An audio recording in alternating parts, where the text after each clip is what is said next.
Ty Underwood, beautiful, vivacious, unique. Ask anyone who knew her. Ty was amazing. She was just an outstanding person. She was loved by family and friends. Didn't let nothing get in her way. She said if there was a will, there was a way. And we lived by that. And the way she lived was different too. Ty was born a man. Ty Underwood was a transgender woman. She was born as Tyrone Lee Underwood, but she was going by Ty. She would introduce herself as Ty. That's how her friends knew her. At the age of 24, Ty abandons her tiny hometown of Lufkin for the big city of Tyler, Texas. Baby steps, but for Ty, it's a life changer. Lufkin is just kind of a podunk little town out in the country. Coming to Tyler, you're thinking that you're in the Big Apple, basically. But Tyler, Texas wasn't exactly transgender friendly. You've got a very, very heavy religious base around here. We're considered the buckle of the Bible Belt, if you will. LGBT people in general, they kind of keep quiet. There's a decent-sized population, but they don't feel safe here. That didn't hold back the vivacious 24-year-old. Ty was a person who wasn't scared of anything. Ty wasn't fearful. So when it came down to the world accepting who she was, it was living to the fullest every day, because you just never know. What Ty never knew, what she never would imagine, is her life would end in bloodshed. At 2:36 a.m. on a quiet street in Tyler. Tyler 911 is your emergency police fire ambulance. It's a car across the street. It looked like it's up out of telephone poles, and the headlights are on. And I don't see anybody out of the car. And my grandbaby said they thought they heard some shooting. One of the neighbors heard a crash outside. When she looked out the window, she could see a car. It looked like it had crashed. It was off the road. Headlights were still on. The car was still running. Within minutes, officers are on the scene. Their body cams capture a grisly first-person account of the horror.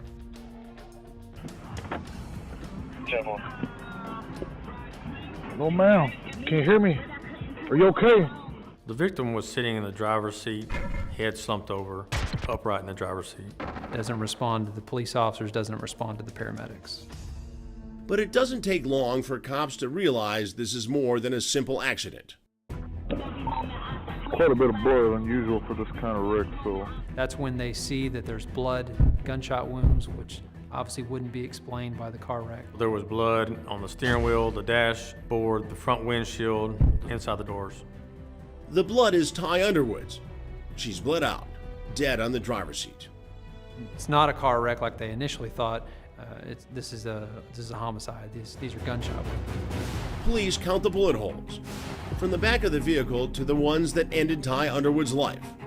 One of the first things that stands out is not just that Ty was shot, but how many times Ty was shot. 5 gunshots were fired, 4 of the rounds struck the victim. Illuminated only by headlights and flashlights, officers go over every inch of the street as they try to piece together the last moments of Ty's life. The gunshots came from the right side of Ty towards the left, which indicated that the shooter was sitting in the passenger seat shooting towards the driver. That's right, Ty's killer was sitting right next to her. Cops believe the shooter opened fire, then jumped out while Ty was driving. Ty wasn't just shot once. Ty was shot once, twice, began to flee, driving away. Bleeding, her punctured lungs failing, Ty hits the accelerator. And that person kept shooting, chasing the car and shooting Ty. So obviously whoever's shooting at this person wants to make sure the job's finished. So there was paint, broken glass, hit mailboxes, actually turned around and come in reverse and come back towards where the initial shooting happened and then wrecked into the grass. Trapped in the mud, Ty can't escape. The wheels were dug into the dirt. It had been put into reverse, looking like the driver was trying to back out and get away. The victim didn't have a chance to survive this. Police think they know how Ty was killed. The question now becomes why. They swab the interior for DNA. And take note of this, the cash left in the console.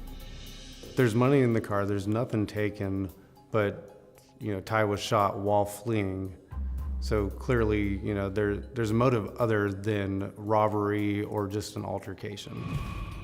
And there's one more crucial clue. They find Ty's cell phone.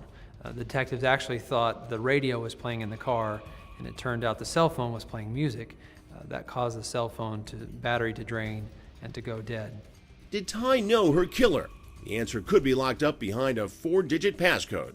They needed the code to unlock the phone. They couldn't get into the cell phone right away to figure out who Ty had been communicating with.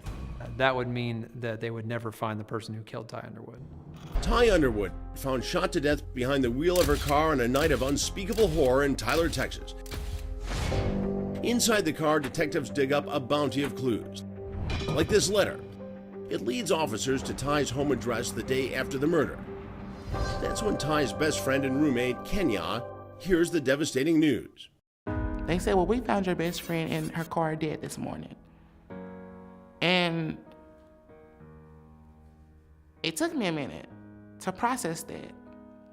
Is my friend really dead? Yes, sir. At the station, police interview Kenya about Ty's relationships. One name stands out. Do you know any of her friends? The last one I knew of was this dude named Carlton. How long has she been seeing this Carlton person? He spent 2 or 3 nights at our apartment. The heartbroken roommate tells investigators one more crucial detail. The only reason Ty would have left the house that night is to meet her boyfriend, Carlton.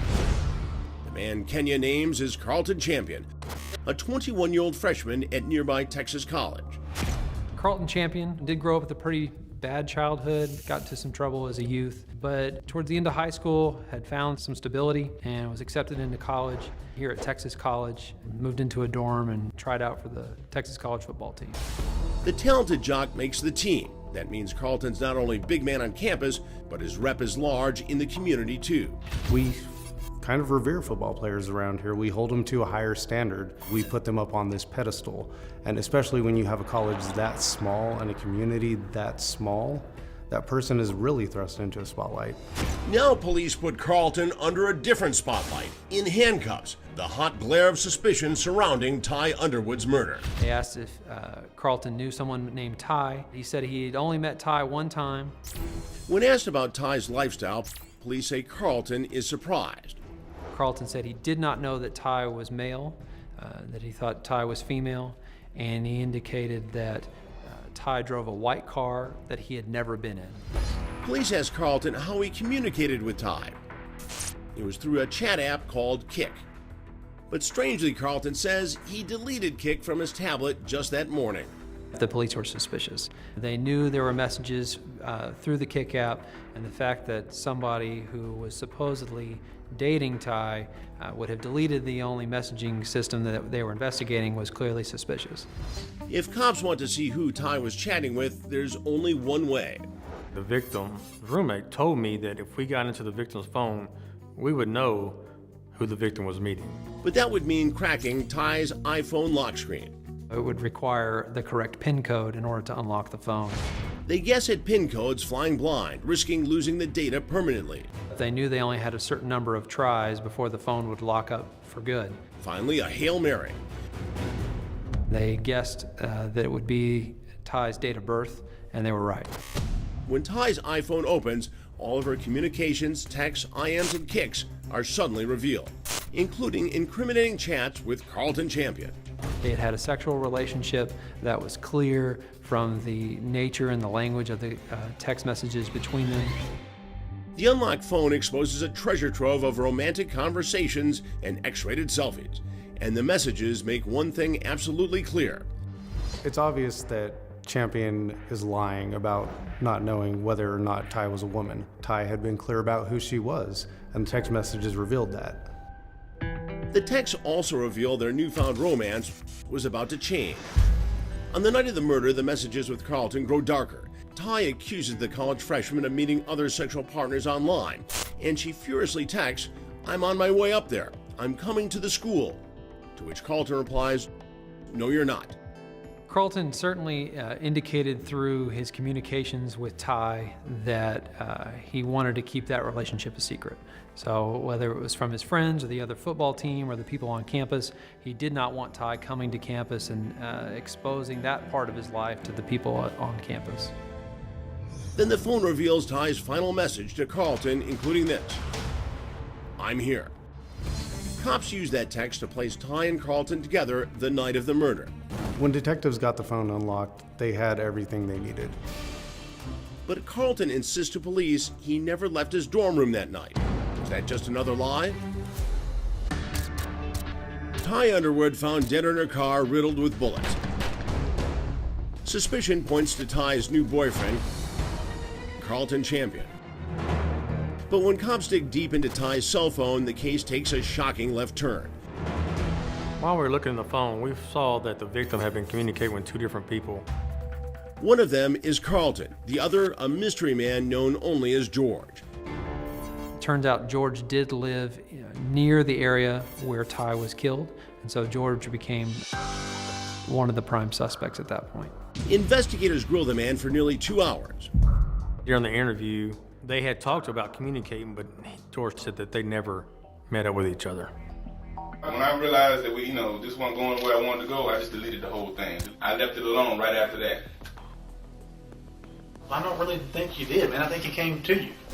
Officers lean on George to get to the truth. The suspect tells them he can end their suspicion once and for all. Well, I know you got a lie detector in here. Why don't you just give me the lie detector and ask me did I see him that night? Would you do that for us? Yeah, let's go. Really? I'm trying to get the hell out of here, man. He took a polygraph exam, and it was later determined that he was not involved. With George cleared, investigators are back to square one. And square one is Ty's new boyfriend, Carlton Champion. The freshman football player insists he never left his dorm room the night of the murder. But cops go to the surveillance tape, and Carlton clearly fumbles. Buried in hour after hour of footage, there's this. Surprise, that's Carlton Champion, exiting his dorm right before the murder, then returning home just minutes after Ty is left shot and bleeding behind the wheel. The time stamps on the surveillance tape were narrow, but just enough time for Carlton to leave the campus, commit the murder, and then return. Then a key piece of evidence seals Carlton's fate. The DNA sample from inside Ty's car comes back from the lab. Guess who it matches? They found Carlton's DNA on the seatbelt and the door handle inside the car, which is the same car that Carlton had said he'd never been inside of. Detectives believe they have Ty's killer. They brought Carlton into the police station for an interview. Obviously, we're investigating a homicide. You know Tyrone. You have sex with Tyrone. Cops think Champion will crumble under the overwhelming evidence and sitting in handcuffs. But the young football star shamelessly jukes through question after question without showing a single sign of remorse. So let's go down here. I'm hungry. We should eat at school. Yes, you heard him right.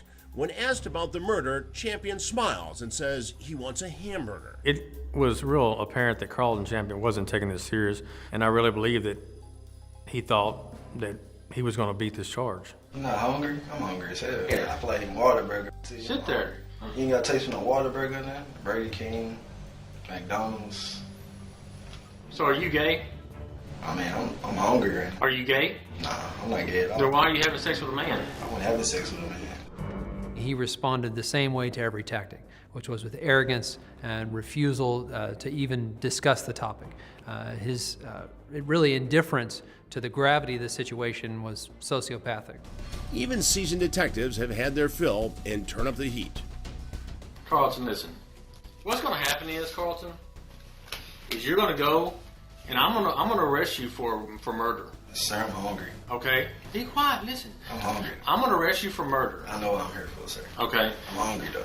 I don't care if you're hungry. Be quiet. I'm finna faint. God dang. He was nonchalant and indifferent, which is really something pretty rare and very scary.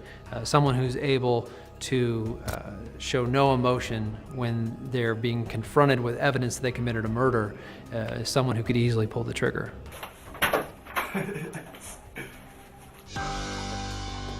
The confession never comes, but there's enough evidence to put Carlton Champion in front of a jury, where Carlton continues to act the fool. He kind of laughed and chuckled the whole time. You see his lawyer kind of like tapping him, telling him to be quiet and, straighten up or sit up or things like that. He took it as a joke. But it's no joke when the verdict comes in. guilty of first-degree murder. He could have received as little as 5 years, but after another outburst of arrogance in court, Champion gets life. But even that life sentence doesn't stop him from taunting members of Ty's family as he leaves the courtroom. We'll be back on the 30th. It was really ugly. As sweet and innocent as he looked, he had that side. It took 4 officers to calm him down. Carlton Champion Jr. killed Ty Underwood because he was afraid the secret was going to come out. That if this relationship went south, everyone was going to find out that he's in a relationship with a transgender woman, and he could not take that thought. Unbelievably, Carlton Champion still thinks he can get out of this. He sends this letter to Crime Watch Daily, writing, "The police did dirty work, and he's looking good, feeling good, waiting to get free so I can see what the world got to offer me." But there's no escaping the pain for Ty's friends and family. They're left with only memories of the special person they lost. Sometimes the memories are so good, I can feel it. It gives me chill bumps. I always have that friendship in my heart. I will always walk with her in my heart. So as crazy it might sound, she's still my friend. We're still rocking this world together. Honestly.